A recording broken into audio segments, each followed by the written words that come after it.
Balik Pilipinas na si dating Public Works Secretary Manuel Bonoan sa gitna ng mga aligasyon ng korupsyon. Isa siya sa itinuturing na big fish sa multi-billion peso flood control scandal. Kaugnay niyan makakausap natin si Immigration Spokesperson Dana Sandoval. Magandang gabi, Dana. Hello, good evening. Magandang gabi po sa inyo. Well, Dana, can you tell us more information about the return of Secretary Bonoan? Anong oras po siya dumating at saang airport po siya lumapag? Saang bansa siya nanggaling? Actually, nakita po natin sa Advanced Passenger Information System natin na nakaboard po siya pabalik po ng Pilipinas on board a China Airlines flight from Taiwan. So mukha pong ito ay galing sa Estados Unidos at isang connecting flight back to the Philippines. Ito po ay actually hindi natin inaasahan dahil ang kanyang declared date of arrival was supposed to be in December pa nung nakaraang taon. Pero ito po ay mukhang nagtagal ng kaunti at ngayon pa lamang po babalik ng Pilipinas.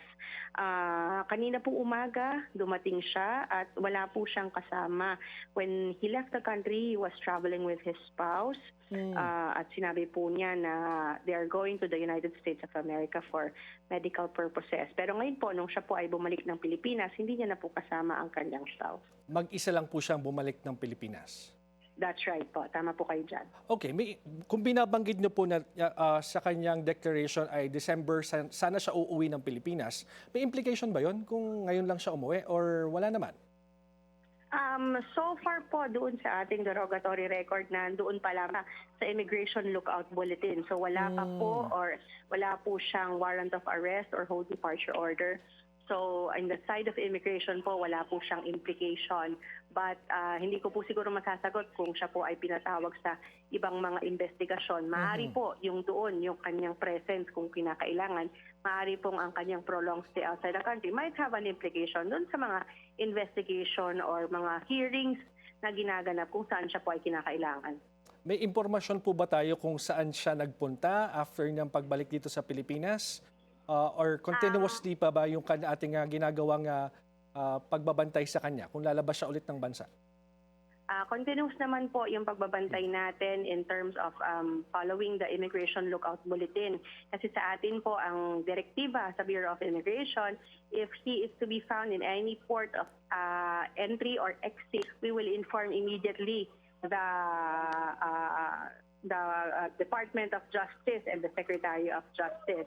So sa atin po, kapag na-encounter natin silang muli or siyang muli na aalis or mag-a-attempt na umalis ng bansa, agad po natin i-inform ang ating buting secretary about his travel. But his movements inside the country is not, hindi po saklaw ng Bureau of Immigration.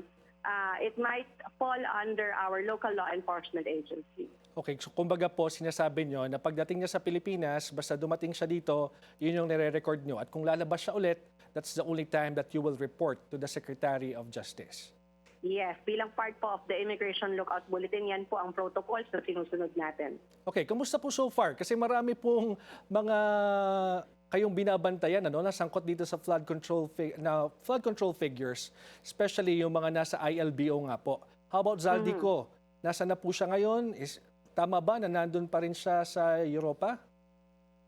Hindi ko po siguro masasagot yung kanyang exact location because the jurisdiction po niya also falls under the law enforcement agency, him being a Filipino. Pero ang ginagawa po kasi namin kapag kami nakukuha po kaming impormasyon about his movement, of course from our counterparts, yung mga kaibigan po natin na immigration agencies outside the country, binabato po natin ito sa law enforcement para sa kanila pong investigasyon. Directly, hindi po under ng jurisdiction ng BI ang kanyang movement. But what was his last confirmed movement po? Batay doon sa report sa inyo. Ang last confirmed movement po natin yung palabas po niya ng bansa. We had information on his movement inside the country, from country to country po. Pero yun po ay hindi validated at yet for validation by our law enforcement agents. Okay, we understand.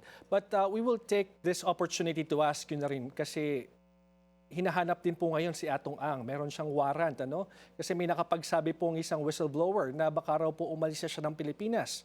Can you confirm this? Kung magbabasihan po natin ang records ng immigration sa lahat po ng international ports of entry and exit, wala pong record, recent record ng pag-alis po ni Mr. Atong Ang. Okay. Maraming salamat po, Bureau of Immigration spokesperson Dana Sandoval. Salamat po at magandang gabi.